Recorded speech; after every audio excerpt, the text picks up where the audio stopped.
So the next thing we want to do in our crazy leprechaun costume is getting something a little more interesting than just a white shirt. Have you seen a lot of leprechauns with white shirts on? Neither have I. So let's go through a range of options. Now, on the least traditional front, you could basically just wear like a green shirt, collared shirt, a little bit of buttons that you might just generally wear if you're going out clubbing or going to a party. This is not going to do it for us. While we're not being purely traditional, this is a little too modern for our tastes. So that one's out.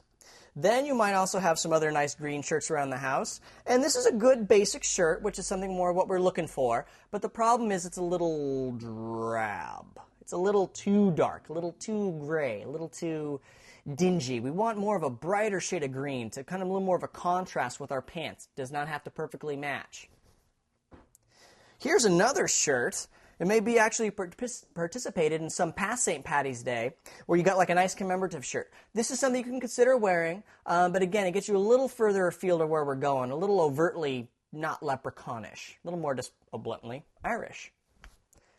Here's the guy we're going to go with today. Here it is, a nice bright green basic t-shirt which we're going to be doing some interesting things to and around. This is a nice bright green. It stands out. You're going to get noticed. We're also going to be adding a lot more flair around it. This is a little bit more of that crazy element of our leprechaun costume.